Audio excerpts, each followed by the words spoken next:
There are transformations happening in Dysart classrooms and around the globe that focus on developing what is called a new century learner, one that embraces such skills as creativity, innovation, information fluency, communication, and critical thinking in a 21st century environment. Basically, it's a transformation from learning what to learning how. We're all new century learners in that we're in a time of fast enhancing technologies that are all around us at a rate that we're not used to. And so as we look at a new century learner, it's one that we're now not just focusing on how to use this device or how to do that, but how to think and how to learn. In Ms. Blanco's first grade class at El Mirage Elementary School, students are using iPod Touch devices to help with reading and fluency. And they're able to listen to themselves read after they're done, and that gives them an opportunity to listen and see what they can do better next time and then go from there. It's been said that this is like learning to read in front of a mirror. You can self-correct this way that you can in no other way. And the teacher can be there as a guide to listen to it with them, to support them and do that. These devices do not replace good instruction. These devices do not replace every technology that's out there right now, and they're not there for the sake of technology. Other activities on the devices include applications that assist with high-frequency words and oral language.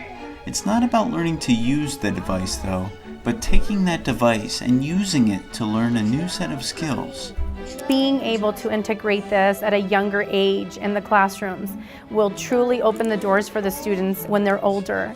It has really brought out their love of learning that we also instill in our students. In Mr. Williams' 8th grade math class at Surprise Elementary School, students are using iPads to move forward from a traditional lecture setting and embrace collaboration and communication during authentic learning experiences. It really does move away from a teacher lecture-based math class or any class. Students take charge in their own learning, and I'm able to become more of a facilitator. So it really becomes almost a classroom of 30 students instead of one teacher. It's almost like having 8 small teachers, that being the iPads. The students are able to work on their own, and they're able to facilitate their own learning, and I can be there in smaller groups to then help and facilitate their learning as well. There are those that insist that these new century learning devices are simply toys that distract students from learning. But according to these educators, they have found out it is much more than what they had anticipated. When we first were given the iPads, I was very excited about them, but I was concerned that they would be more of a novelty, something that the students would play on, they'd be a distraction, the students would enjoy them and they'd learn, but I didn't ever see them becoming a vital part of my classroom. Whereas now, after having them for 9-10 weeks in the classroom, I struggle to see how I could go back to teaching the way I taught before and not lose some of the effectiveness that the technology in their hands has given us. I feel like they're able to learn more in 10 questions using technology than they are in 50 questions in a traditional paper pencil format. New century learning isn't all about iPod Touches and iPads, though. There are other devices being tested and utilized in the classroom to help students, and it's not really about the devices at all. Developing a new century learner is all about reaching kids today at their level and teaching them a set of skills that will endure for a lifetime.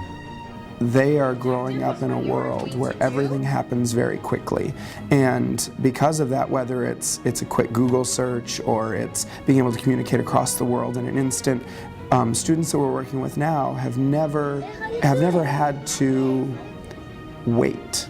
And if we fight that, then we're going to lose both engagement as well as their interest in learning. And if we want to, as educators, still create lifelong learners, it's absolutely imperative that we show them that education can be done at the pace that they're used to in their world.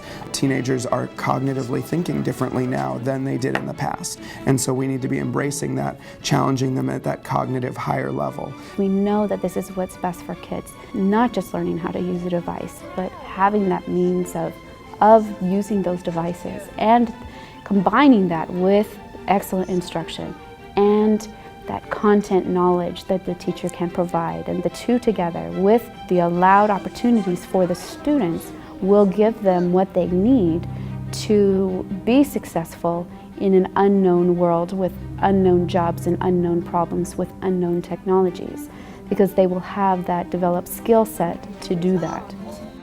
We can't be stuck in the past. We have to expand our minds. From El Mirage and Surprise Elementary Schools, I'm Ryan McGinley.